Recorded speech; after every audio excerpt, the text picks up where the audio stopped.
All right, guys, welcome back. I hope you had a good Labor Day holiday off. What I'm showing you first is just kind of a screenshot of our schedule from a recent announcement from last week. So just a reminder, we have you guys with Wednesday lab. I'm not sure what Professor Beachko will do, but technically it's just a lab review period today in lab. So still go, you still need to attend and you can see what he has kind of for you. I'm guessing he'll just give you some opportunities to ask questions. In lecture, we have 2 days to get through the skeletal system, which is good because your skeletal system will contain a lot of bones and a lot of information. So we're going to just get through might have a shorter lecture today as we're getting through half of chapter 6. We'll finish chapter 6 on Monday. And then on Wednesday, you guys will have your next lecture exam, which will be on chapters 5 and 6. And remember, chapter 5 was the integumentary system. And then chapter 6 will be your skeletal system. So just keep in mind, a week from today, you have another lecture exam. And then next week in lab, you guys will have your first lab practical exam. And your lab exams will be a lot of identifying questions. They'll still be multiple choice, but they'll be identifying structures on pictures. And a lot of the picture structures that you can use to study are found in that virtual lab that you've been working through the exercises. So it'll be exercises 1 to 5 in the lab manual. Also next week, we'll still be going through exercise 7 and you'll have a lab activity. So just keep that in mind. Next week will kind of be a busy week for lab. Any questions on kind of our schedule, what's coming up? So you'll have a lecture exam a week from today. And then for those of you who have Monday lab, we'll have your first lab exam on Monday too. If no questions, we'll get started on chapter 6, which is the skeletal system. This includes bones and joints. Thanks for putting your attendance in the chat, and we'll get started here. If you guys, again, if you have any questions, come see me in my office hours. The Zoom link is in Canvas, as well as the link for all of these recordings that I started kind of a YouTube channel, so you can always look at these recordings again. All right, so here we are in chapter 6, the skeletal system, bones and joints. As we go through the skeletal system, the components that make up the skeletal system, we have bones, cartilage, tendons, and ligaments. So we include in our skeletal system discussion all of the cartilages, tendons, and ligaments that also surround bones. Here are the bones of the skeletal system, and you'll be spending time in lab, not for a couple weeks eventually. So we're getting a little off track. Your lab will be a little bit behind what we're going over in lecture, but you guys will be spending time in lab identifying the different bones of the skeletal system. And in the skeletal system, we have the bones that make up the axial skeleton, which is the skull, the vertebral column, and the rib cage. And then the bones that make up the appendicular skeleton will be all of the bones in the appendages, or your arms and legs. So we kind of divide the skeletal system into 2 parts, your axial skeleton and the appendicular skeleton. And again, we have 2 days to get through this chapter, so we're just going to get through maybe halfway through the axial skeleton today. Some of your skeletal system functions. Your skeletal system, as is very obvious, works to support the body, protect internal organs. So for example, your skull bones protect your brain, the rib cage protects your lungs and heart. Your skeletal system helps with movement because the muscles are attached to the bones. And when the bones move, they will move parts of the body. Your skeletal system helps to store different minerals and ions within your bones, as well as blood cell production. So all of your blood cells are produced within the bone marrow of your skeletal system. The extracellular matrix. So remember, extracellular matrix means anything besides cells that make up your skeletal system. So your bone, your cartilage, your tendons, and ligaments of the skeletal system are all connected tissues, as we learned in a previous chapter, and their characteristics are largely determined by what makes up their extracellular matrix. So what that means is bone looks very different from cartilage and tendons because what makes up this matrix is different. The matrix will always contain collagen, ground substance, and other organic molecules like water and minerals. So again, we're talking about the matrix, which is everything not cells, extracellular. In collagen, or the extracellular matrix is always made up of collagen, and collagen is a tough, rope-like protein. Proteoglycans are large molecules consisting of many polysaccharides attaching to and encircling core proteins. These proteoglycans can form large aggregates or kind of like clumping to attract water. And the extracellular matrix of tendons and ligaments contain very large amounts of collagen fibers, making these structures very tough, like ropes or cables. Ligaments will attach bones to bones. So you'll see ligaments like your anterior cruciate ligament, your posterior cruciate ligament, also known as PCL and ACL, kind of surrounding the knee joint capsule. Tendons attach muscles to bones. So these tendons and ligaments are made up of a lot of collagen, which gives them a very strong structure because they're kind of keeping the parts of the bones together. The extracellular matrix of cartilage contains collagen and proteoglycans. Collagen makes the cartilage very tough, whereas the water-filled proteoglycans make it smooth and resilient. So as a result, your cartilage throughout the body is very rigid, but it also can spring back to its original shape after being bent or slightly compressed. So we have cartilage found in your nose, in the external ear, in your epiglottis, which is the little flap that covers your trachea when you swallow food. You'll find cartilage in your vertebral discs of the vertebral column. So cartilage is an excellent shock absorber. The extracellular matrix of bone contains collagen and minerals, including calcium and phosphate. And it's these minerals that give bone kind of a harder or compact kind of structure. The rope-like collagen fibers will lend some flexible strength to the bone, and the mineral component of bone is what gives it its weight-bearing or compression strength. So your bones are able to hold a lot of weight, especially the bones in your vertebrae. Most of the mineral in bone is in the form of what we call calcium phosphate crystals, and another word for these crystals are called hydroxyapatite. So this is the extracellular bone matrix. Then we'll get into the shape classification of bone. So you guys have different shapes of bones throughout the body. There's 4 kind of general shape classifications of bone. We have long, short, flat, and irregular bones. Long bones we'll go over first. They are just longer than they are wide. And a good example of long bones are in your upper and lower limbs. So like your humerus, your radius and ulna, the femur, the tibia and fibula, those are all examples of long bones that make up your limbs. And then short bones are approximately as wide as they are as long. So short bones are kind of more cube shaped. And then examples of where short bones are located are in the wrist, which we'll go over, as well as the ankle. Flat bones are very thin, they're flat. You have a lot of flat bones in your skull and in your sternum. So the sternum, also known as your breastbone, is a very flat bone, as well as all the bones that make up the skull are very flat. And then irregular bones are kind of ones that don't fall into the other 3 categories. You have irregular bones like your vertebrae, which make up your vertebral column, as well as some of the facial bones. So the skull bones kind of surround the brain. The facial bones are in the front part of the face, and a lot of these facial bones are irregular in shape, as what we'll go and see, especially if you feel your cheekbone. This is your zygomatic bone. It kind of is a triangular shaped bone, and that's an example of a regular bone. Here's specific structure of long bones. So in the long bone, every long bone has a diaphysis, and the diaphysis is kind of the shaft or the body part of the bone. In the diaphysis, compact bone is always located more superficial or toward the outside. And the epiphysis of long bones are the ends of the bone. So this would kind of be the epiphysis of the long bone. A long bone would have another epiphysis region at the other end of the long bone. And in the epiphysis, the ends are spongy bone tissue. And we'll talk about the difference between spongy and compact bone. But compact bone, it doesn't have any holes through it. It's very compact. Whereas spongy bone, you can see where my laser is, has spaces within it.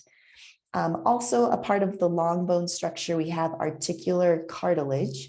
And articular cartilage is just what kind of covers the epiphysis regions.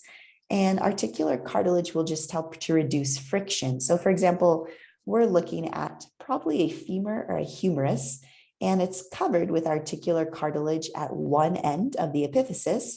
And the articular cartilage just helps the bone to kind of fit in nicely to the ball and socket joint, where your humerus fits into your scapula or femur fits into your hip bone. So it kind of helps to reduce friction so that the bones aren't kind of rubbing bone on bone, and they just kind of are sliding nicely past each other in movement. Here's a look at the epiphyseal plate. So I'll go ahead and kind of highlight the epiphyseal plate or the epiphyseal line. This is the growth or the site of growth between your diaphysis and the epiphysis. So this is where the bone will increase in length. So at the epiphyseal plates, new bone cells are being kind of grown and replicated, dividing so that the bone kind of increases in length. The medullary cavity, this is the center of the diaphysis. We'll have red or yellow bone marrow here. So here's the medullary cavity. So in long bones, there's this cavity or hollow space, which will contain red and yellow bone marrow. Red bone marrow is where your red blood cells will be formed, and yellow bone marrow is the site of lipid storage, as well as, basically lipid or fat storage. Just letting a couple more people in. Thanks for your patience. All right, next slide. More long bone structures, the periosteum. So here we have another kind of play on words. The suffix osteo or osteum always has to do with your bone, and peri means covering. So the periosteum is the membrane around the bone's outer surface. And you can see the periosteum right here. The endosteum, kind of contrast to the periosteum. Endo means inside. And again, we have the osteum suffix. So the endosteum is the membrane that lines the medullary cavity, as shown here. So we have the periosteum and the endosteum. More structures of long bone. We're going to go over this structure a little more in detail, what an osteon is, but an osteon is kind of the central unit of compact bone, and we'll have osteons making up compact bone. We can see the periosteum layers here. You can see the compact bone and the spongy bone. So again, compact bone is very kind of compact with little spaces, and spongy bone will have the spaces in between them. And those little kind of branches that make up the spongy bone are called the trabeculae. And then you can see the medullary cavity going through the diaphysis of the long bone. Bone marrow we talked about. So your bones contain cavities, that medullary cavity, such as that large medullary cavity in the diaphysis, as well as smaller cavities. So in your long bones, even in the epiphyses, which are the ends of the long bones, they can contain some smaller cavities. These spaces are filled with marrow, which I'm sure you're familiar with that word. The red bone marrow is the location of blood-forming cells, like your red blood cells. And your yellow marrow is just fat. So that's the bone marrow. In newborns, most of the bones have blood-making red bone marrow. And in adults, the red marrow has been replaced with yellow bone marrow. And in adults, most of our red bone marrow is actually in the flat bones, like the skull, the sternum, and the long bones of the femur and humerus. So that's bone marrow. Here's a look at compact bone tissue, just kind of another good review. The outer part, it's located in the outer part of the diaphysis of the long bone. So you can see the compact bone tissue is located in the more superficial or outer rings of the diaphysis. And then the osteon is also known as the Haversian system. And an osteon is just another word for the structural unit that makes up this compact bone. And we'll go over the osteon in a little bit better picture, but it's made up of lamella, lacuna, canaliculus, a central canal, osteocytes. Again, the osteocytes are the bone cells. The lamella are rings of bone matrix that surround the osteon, and we'll show you a better picture of this. The lacuna are spaces between the lamella where the osteocytes will hang out. The canaliculus are tiny canals that connect the lacuna together. They will also transport nutrients and remove waste. The central canal it makes up the center of the osteon, and that is where our blood vessels are located. So let's take a better look at an osteon here. So this kind of light microscopic image you might recognize when we went over bone tissue in the histology chapter. And if we take a look at an artist's rendition, we can kind of see here is where our central canal is located. And within the central canal, this is where we'll have our blood vessels kind of traveling up and down. And then surrounding the central canal, we have these rings of lamella. So these are rings of lamella that surround the central canal. You see the little kind of osteocytes, which are the black circles, and they are residing in lacuna, or the spaces for them. And then the canaliculi are the little kind of, if you look really carefully, the canaliculi are the kind of interconnecting channels that connect the osteocytes or the lacuna together. And trying to look here, I'm just going to circle to lacuna where osteocytes are kind of inside. And then if you look carefully, you kind of see little lines connecting the lacuna together. And those little channels connecting lacuna together are the canaliculi. What else do we have here?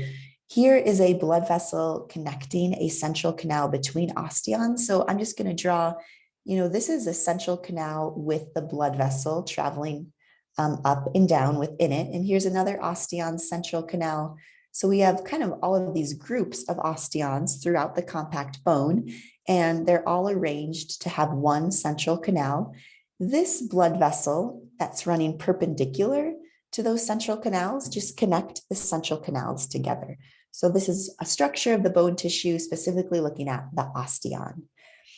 Then if we move on to spongy bone tissue, spongy bone again is located at the epiphyses, or the ends of the long bones, as well as at the center of other bones. It has trabeculae, which are kind of interconnecting rods, and it will have spaces between the trabeculae that will contain marrow. So the big thing about spongy bone is that it does not contain osteons. Spongy bone does not have that kind of compact bone unit of osteons that we saw in compact bone. So this is what spongy bone looks like. It's very characteristic. It looks like a sponge. It has these trabeculae, which are the rods that leave spaces between them for the marrow. If we would take a cross section of a trabeculae, we would still see kind of lamella, the rings of bone tissue with osteocytes, but we don't have the osteon with the central canal, and everything is nicely lined up. So this is spongy bone tissue. Bone cells then, so again, in the bone cells, they'll always have the osteo prefix. Osteoblasts are responsible for the formation of bone and the repair and remodeling of bone. And I remember osteoblasts with the letter B. So osteoblasts build bone. Osteocytes are just the cells that maintain the bone matrix and form from the osteoblast after the bone matrix has surrounded. So they're just kind of the normal everyday bone cells. And the osteoclasts contribute to bone repair and remodeling by removing existing bone. And we call this bone reabsorption. So osteoclasts kind of eat up. I kind of remember osteoclasts with the K. It has the same sound as a C. Osteoclasts will kill bone because they kind of reabsorb it. They remove existing bone in a process called bone reabsorption. So osteoblasts build bone, and osteoclasts kill off bone or reabsorb bone. And hopefully that little thing will help you, mnemonic device will help you remember the difference of those cells. Ossification. So we'll talk a little bit about how your bones are formed. Ossification is formed by osteoblasts that build bone, and bone formation that occurs within connective tissue membranes is called intramembranous ossification, and bone formation that occurs inside hyaline cartilage is called endochondral ossification. And both types of this bone formation will result in compact and spongy bone. So just in general, here are the two types of bone formation: intramembranous ossification and endochondral ossification. Intramembranous occurs within connective tissue membranes, and endochondral ossification occurs inside hyaline cartilage models. So we'll start talking about intramembranous ossification. Intramembranous ossification occurs when osteoblasts begin to produce bone within a connective tissue. And this type of bone formation primarily occurs in our skull bones, where osteoblasts will line up on the surface of the connective tissue and just begin depositing bone matrix to form the trabeculae. The process begins in areas called ossification centers, where trabeculae will radiate out as it's being formed.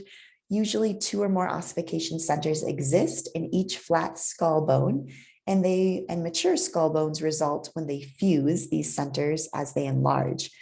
Intramembranous ossification, a lot of this bone process will occur in the womb, so during embryological development. The trabeculae will be constantly remodeled, and they may enlarge or be replaced by compact bone. So here's a look at bone formation in the fetus. So this is intramembranous ossification.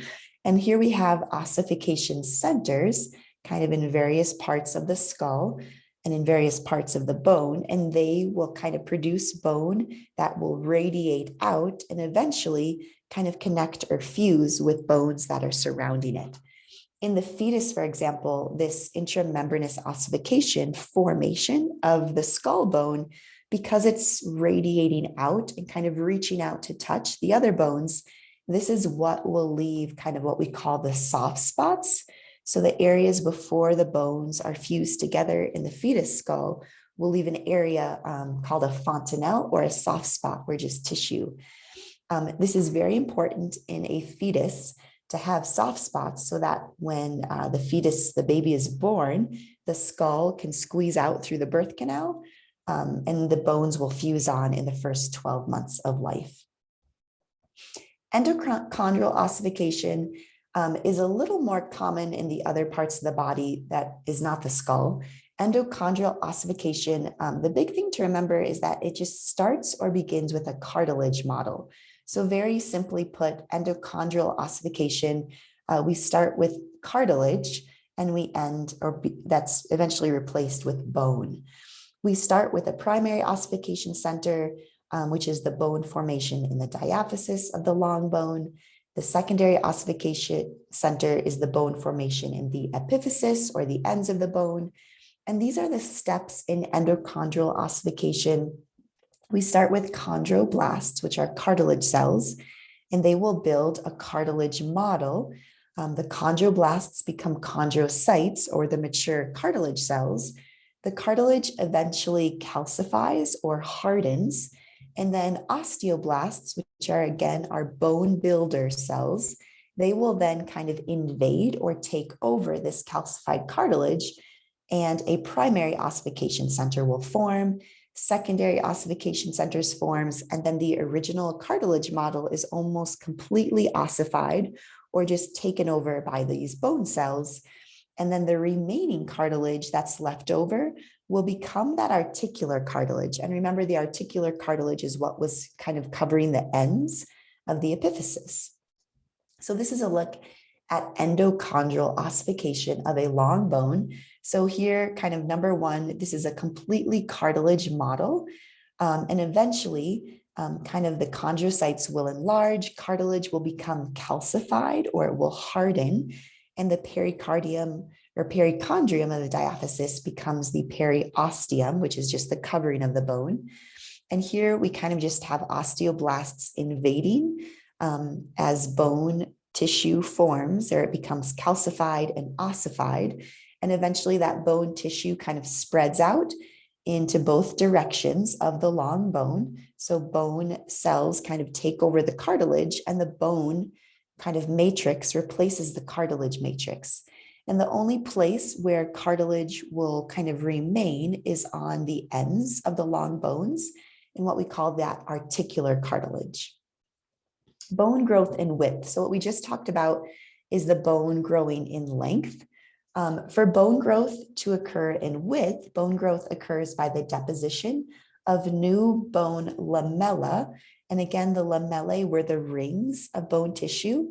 And this occurs on existing bone or other connective tissue. So osteoblasts, again, these are our bone builder cells.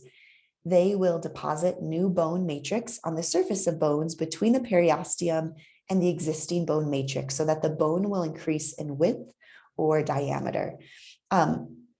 Really, all you need to know about this is when a bone grows in width, we call that apositional growth. So apositional growth is bone grow in width or the diameter. Bone grow in length. It's the major source of increased height of an individual. This occurs at the epiphyseal plate using those endochondral ossification centers of cartilage. We have chondrocytes increasing in number on the epiphyseal site of this plate. Then the chondrocytes will enlarge and die. The cartilage matrix will become calcified. And then the cartilage that forms around the enlarged cells will be removed by osteoclasts, which are killing bone cells or reabsorbing bone cells. And then the dying chondrocytes are replaced by osteoblasts. The osteoblasts will start by forming the bone by depositing bone lamella, or this rings of tissue on the surface of the calcified cartilage. And this process will produce bone on the diaphysis side of the epiphyseal plate. So what we're talking about here is these are the growth plates in your bones. And this is endochondral bone growth. So we're talking about kind of a cartilage kind of model for this. And here is the epiphyseal plate and then the bone of the diaphysis below it. And these kind of 4 steps show the way the cartilage cells will form and eventually be replaced by bone cells. So number 1 refers to new cartilage being produced on the epiphyseal side of the plate as your chondrocytes divide and form stacks of cells. And you can kind of see these stacks of cells lined up really well in this kind of zone 1. In zone 2, we're showing the chondrocytes maturing, enlarging. Zone 3, you'll see these chondrocytes dying off as their matrix becomes calcified and hardening. And then zone 4, the cartilage on the diaphysis side of the plate is eventually being replaced by bone. So this again is just describing bone growth, starting with cartilage and then forming bone. And this occurs in those epiphyseal plates on the epiphysis side of your bones. Bone remodeling. Bone remodeling is really important if a bone breaks in terms of removing kind of old dead cells. So your bones are constantly being remodeled because your bones are live, living tissue. Bone remodeling involves removal of existing bone by osteoclasts, because remember, your osteoclasts get rid of existing bone, they kill it off. Deposition of new bone by osteoblasts are builder bone cells. This is responsible for changes in bone shape, bone repair, adjustment of bone to stress. So if you do a lot of weight-bearing exercises, your bones can increase in size as well. Bone or weight-bearing exercises also help to increase calcium ion, and this calcium ion regulation is due to bone remodeling. Bone remodeling also occurs if any of you have had braces before. Osteoclasts and osteoblasts are what are working on your teeth to remodel your teeth so that they look nice and perfect or straight. I did not get braces, so my teeth don't look perfect. I feel like everyone who had braces, their teeth look so much nicer than those of us who didn't. So bone repair. So if you did break a bone or your bones need to repair for some reason or another, these are the steps that occur in bone repair. Is that the cartilage that they take out during a knee surgery? Yeah, so there's different types of cartilage specifically in your knees. When you're talking about the cartilage in your knees, if this is your femur and this is your tibia, they sit right on top of each other, but they are kind of protected or cushioned by fat pads as well as cartilage that surrounds the epiphysis ends of those bones. So I'm not sure why, if there's excess cartilage, it would be taken out, at that location of the articular cartilage. Your knees are a whole nother topic because a lot of people who need knee replacements, their bones are just grinding bone on bone because their cartilage has been kind of obliterated next to nothing. And that can be due from exercise, runners, if people are on if they've done a lot of like construction work and are constantly pounding their knees, they might need replacement knees where they kind of form an extra layer of cartilage, or they add kind of a titanium plate in between the femur and the tibia so that the bone and bone aren't rubbing right on each other. There's a little plate in between the two. I don't know if that answered your question, Kara, but we could talk a lot more about cartilage and bone knee replacements too. Okay, bone repair. I'm sure many of us have broken a bone in here. While we're talking about this, if you want to share like a cool broken bone story, feel free to put it in the chat. We can have a little bit of entertainment while I'm lecturing. My daughter broke her bone in May, and we're in Ecuador, a third world country, and she needed surgery. And that was a whole other issue navigating that. But I mean, I've never broken a bone. My husband has never broken a bone. And then she breaks her bone here in Ecuador. It was incredibly scary. So if you guys have any broken bone stories, feel free to put them in the chat. But let's talk about how your bones repair. And again, our bodies are amazing, especially bones of 6-year-olds, because they can repair so much more quickly than I can. I was going to say we, but I think you guys are a lot younger than me, or some of you are. So a broken bone can cause bleeding, and a blood clot will form first. And that because, again, you have blood vessels within the bone tissue. So if a bone breaks, whatever kind of fracture it is, it'll break the blood vessels, and a blood clot will form first. And then a callus will form, which is a fibrous network between two fragments. Then cartilage will form, because remember, in our endochondral ossification model, we always start with a cartilage model first, and then osteoblasts will kind of invade that callus or cartilage model to form the cancellous bone, or the bony matrix. And this will continue for about 4 to 6 weeks after injury.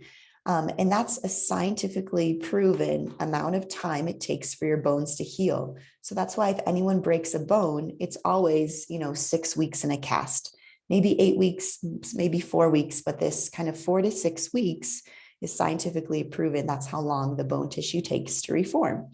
Cancellous bone is slowly remodeled then to form compact and more cancellous bone. So this is a look at a fractured humerus of an arm, somebody's arm. That almost looks like a young child's arm, but I'm not quite sure, how old is this person, but that's a complete fracture because it's completely broken into. So here we have the blood clot forming first, which is the hematoma, the callus forming, the callus ossification, and eventually the bone is completely remodeled. So this is bone repair. Tore both my ACLs and my knees, someone put in the chat. So that's a ligament that's torn, which is incredibly, it's not a bone, but it's also, did you need surgery, Trent? A lot of people usually need surgery if they break a ligament like an ACL or a PCL. So we're going to kind of move on to bone and calcium storage, and feel free to keep adding on your broken bone stories in the chat if you want to. So in your bones, bone is the major storage site for calcium. Okay, I'm seeing some more bone stories. That's why I'm just pausing in the chat. Both of your brothers broke their elbows, must be hereditary, family of broken bones, and you got full reconstruction on both of them just a month ago. So you're probably still recovering, Trent. How did you break, or how did you tear your ACLs?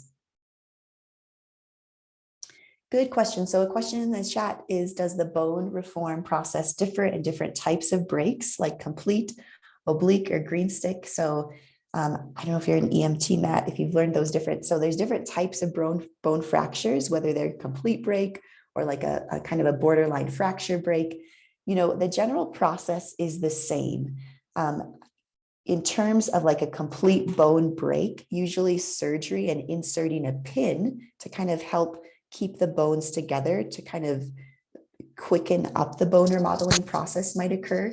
So the bone reform process is generally the same. That 4 to 6 weeks, could take a little bit longer in a complete break.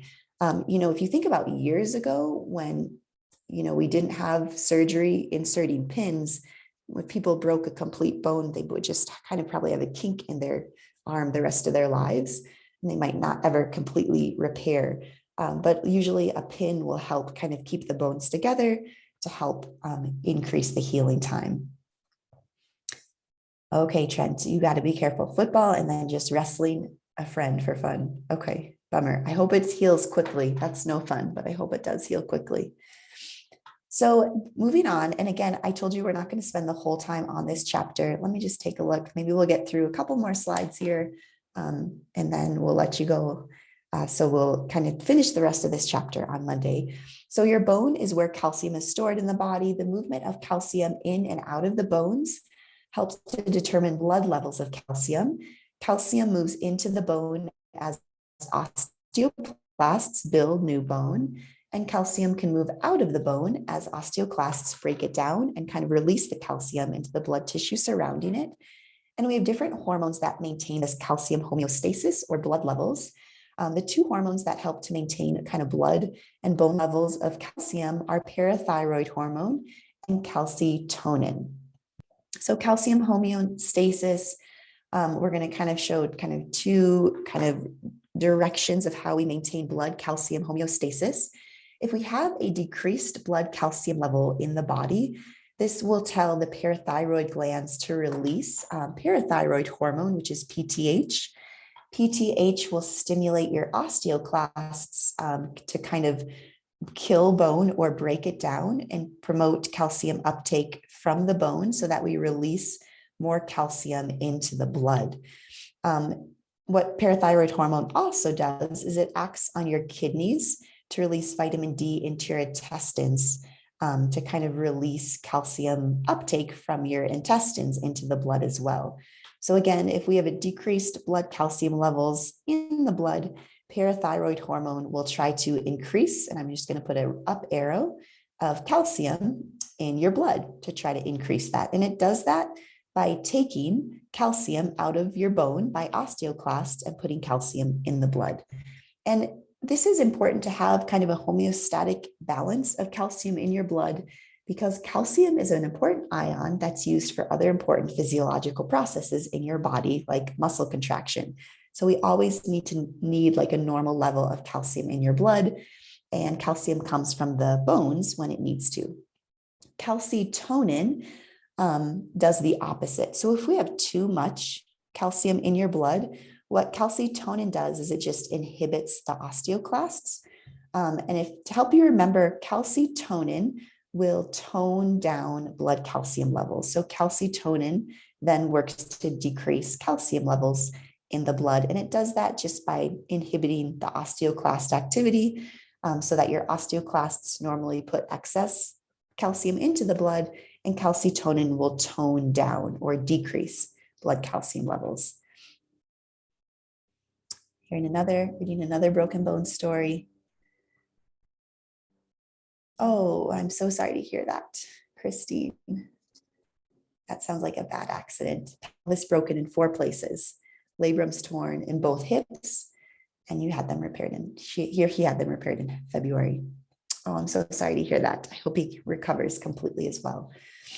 Okay, let's get through a couple of these anatomical terms, talking about bones, and then we'll pause here. Another question, is this process done by absorption like diffusion into a membrane, or does this require a type of protein? Good question. So if I'm understanding your question correct, the process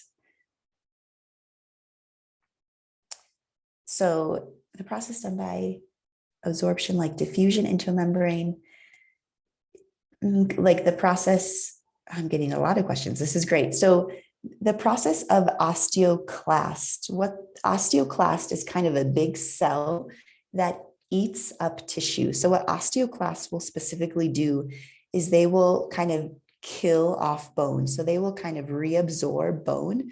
So they like eat up excess bone. And when they're eating up the excess bone, they will release calcium when they do that, because calcium is normally stored in a bone. And when osteoclasts kind of destroy the bone, they will destroy excess bone, and then that will like free up calcium. So that calcium will then directly enter your bloodstream when osteoclasts will do that. Yeah, so in a way, it's like phagocytosis. So phagocytosis, you're right, Matt, is when the cells will kind of eat up something to digest it. So it's very similar to that. Good. Theos, so calcitonin decreases blood calcium levels, so it tones down. And then parathyroid hormone, PTH, does the opposite. So parathyroid hormone and calcitonin are the two hormones that control blood calcium levels in the blood.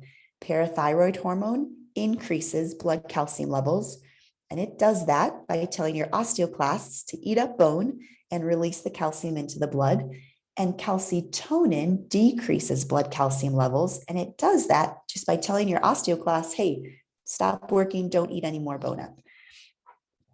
Cameron broke your sternum and your rib cage. How did that happen? That must have been an accident. Football to break your sternum and your rib cage. Another thing, if you break a rib, you can't really put a cast on a rib. So if you do ever break ribs, or you're hearing of people breaking ribs, usually ribs are one bone that just has to heal on its own. I would imagine the sternum heals on its own as well, because you can't really put a cast on your sternum. All great. Open heart surgery. Okay, thanks for telling that. Wow, Cameron. I could ask a ton more questions about that, but I won't. But if you ever want to share more about that, you're free to. But I'm glad you're doing okay. Very interesting. Thank you so much for sharing. Okay, so now we're going to get into some of the bone anatomical terms. So, in the body, you have the sternum, you have a femur, a humerus, you have all these different bones, but on each of your bones have terms about them. So your bones have structures on them that we need to describe. And these bone anatomical terms will describe structures on your bones. And you guys will go over a lot of this in lab in a couple weeks, but we're going to go over it a little bit now. A foramen in a bone describes a hole. So an example of a foramen in your occipital bone is the foramen magnum. It's a big hole in the base of your skull where your spinal cord goes out. So whenever you hear a bone having a foramen on it, it's just describing a hole within that bone. A fossa is a depression. So different types of bones have kind of depressions or areas of the bone where it looks like there's kind of just a cup or a depression within it. And an example of depression is the glenoid fossa, which is on your scapula, your shoulder blade. A process describes any sort of projection from a bone. So your bones have different kind of pointy pieces that stick out of it. And if your bone has a process, that's just a projection that's coming off of a part of that bone. An example of a process is the mastoid process. The mastoid process is on your temporal bone. You can kind of feel the mastoid process behind your ear. It's just a piece that projects itself off kind of behind your ear. You'll feel like a bony bump. So that's an example of a process. A condyle is another term to describe a bone structure. And a condyle is a smooth or a rounded end. Your occipital condyles are what kind of the base of your skull sits on your first vertebrae. And again, when I'm giving you these examples, if you can't picture it, you'll learn these and you'll see pictures of them shortly, either today or in lab. A meatus is another kind of hole, but it's more like a passageway.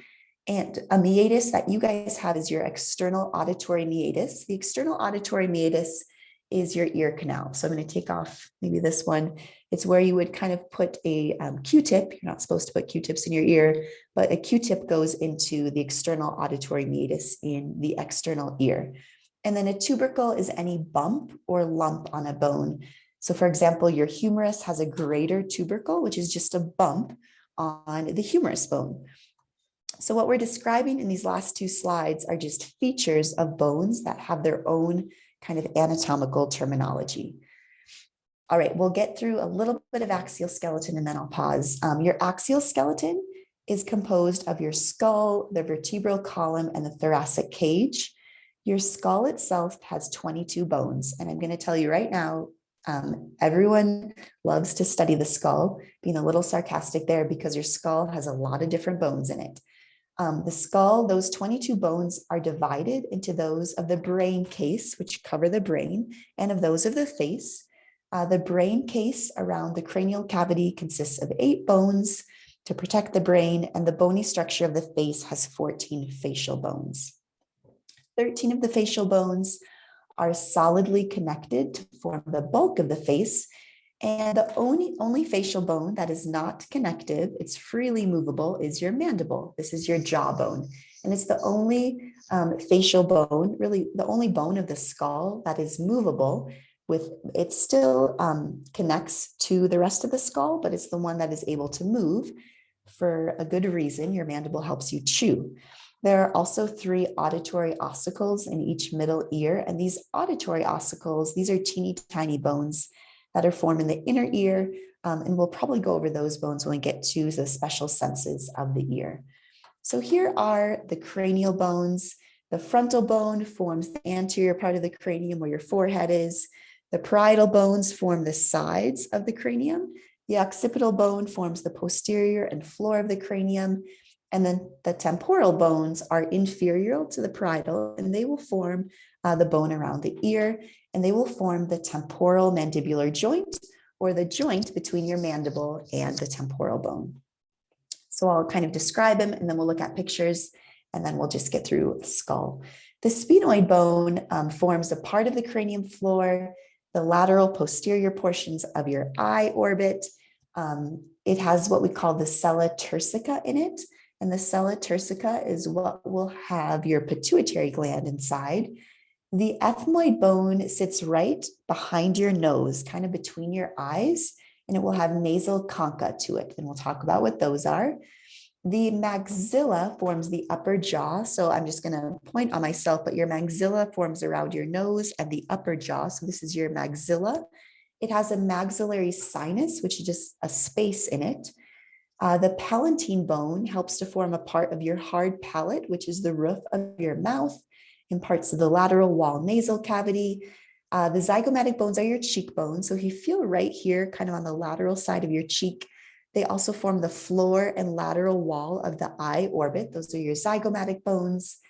The lacrimal bones form the inside of your eye orbit. They'll have the lacrimal apparatus within them, which helps to make tears. The nasal bones form the bridge of your nose. So most of your nose is formed of cartilage, but way at the top here, you can feel the hard, bony part of the nose, and those are your nasal bones. The vomer is a bone that helps to form the midline of the nasal cavity.